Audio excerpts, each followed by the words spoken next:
Tata মানু tata করো বিরহে বসে আছে আজকে রবিবার মানু টাটা মা ফটো করছে আর আনন্দ উপভোগ করে সন্ধ্যারতি কেমন লাগছে?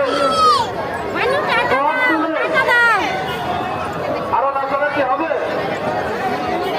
সকল বাধা বিঘ্ন বিনাশকারী ভগবান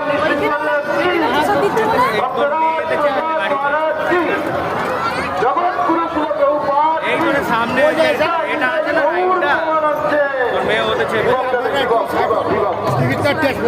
হ্যাঁ গো আরে হ্যাঁ হ্যাঁ হয়ে গেল